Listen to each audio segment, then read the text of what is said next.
6-сентябрь. Ар дайым жаныбызда болгон кудуреттүү сүйүү. Бизди Машаяктын сүйүүсүнөн ким ажырата алат? Кайгыбы? Кысымчылыкпы? Куугунтукпу? Ачкачылыкпы? Жылаңачтыкпы? Коркунучпу? Кылычпы? Римдиктер 8-бөлүм 35-аят. Римдиктер 8-бөлүм 35-аяттан 3 нерсени байкаңыз. Биринчиси, Иса бизди азыр да сүйүп жатат.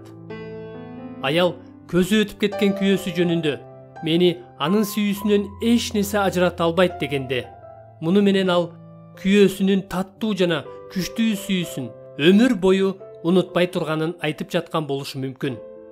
Бирок Павылдын айтайын дегени башка. Римдиктер 8-бөлүм 34-аятта ал өлүп кайра тирилген Кудайдын оң жагында отурган Машаяк биз үчүн арачылык кылат деп ачык айтат. Павылдын бизди Машаяктын сүйүүсүнөн эч нерсе ажырата албаарын айтканынын себеби Машаяк тирүү экендигинде жана азыр да бизди сүйүп жаткандыгында. Ал Кудайдын оң жагында отурат. Ошондуктан биз үчүн бийлик жүргүзүп жатат. Анын үстүнө ал биз үчүн арачылык кылып жатат. Демек, ал өзү ишке ашырган куткарылуу бизди ар бир саатта сактап, аман эсен асманга жеткирип, түбөлүктүү кубанычка бөлөшүү үчүн кам көрөт. Ал сүйүү биздин эсибизде эле калып калган элес эмес. Кудуреттүү жана тирүү Кудайдын уулунун бизди түбөлүктүү кубанычка бөлөө үчүн ар бир саамда жасаган иши.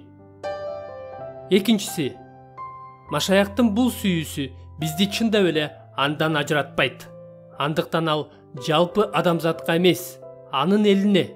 Римдиктер 8-бөлүм 28-аятта сөз болгон Кудайды сүйгөндөргө, анын каалоосу боюнча чакырылгандарга карата болгон өзгөчө сүйүү. Эфестиктер 5-бөлүм 25-аятта ушундай сүйүү жөнүндө сөз болот.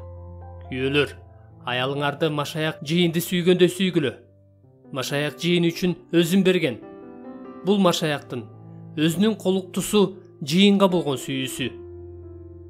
Машаяктын жалпы адамзатка болгон сүйүүсү жана ошондой эле өзүнүн колуктусуна болгон өзгөчө, куткаруучу, сактоочу сүйүүсү бар. Сиз Машаякка ишеним артсаңыз, сиз да анын колуктусуна таандык экениңизди билесиз. Машаякка таандык ар бир адам. Мен анын колуктусуна, анын жыйынына, ал чакырып алган жана тандап алган элге таандыкмын. Римдиктер 8-бөлүм 35-аятта айтылгандай, түбөлүккө сакталган жана корголгондордун бирөөсүмүн деп айта алат. Үчүнчү, бизди коргоп турган бул кудуреттүү жана майнаптуу сүйүү бул жашоонун кырсыктарынан бизди алыс кылбайт. Бирок ошолордон да аман эсен өткөрүп, Кудайдын түбөлүктүү кубанычына бөлөйт. Биз эртеби кеч бөлөбүз, бирок өлүм бизди Кудайдан ажырата албайт. Андыктан Павыл 35-аятта бизди Машаяктын сүйүүсүнөн кылыч да ажырата албаарын айтканда, кеп бизди бирөө өлтүрсө да, Машаяктын сүйүүсүнөн ажырата албай тургандыгында болуп жатат. Демек, 35-аяттагы кептин төркүнү мында. Иса азыр ушул маалда ар бир саамда өзүнүн кудуреттүү сүйүүсү менен бизди сүйүп жатат.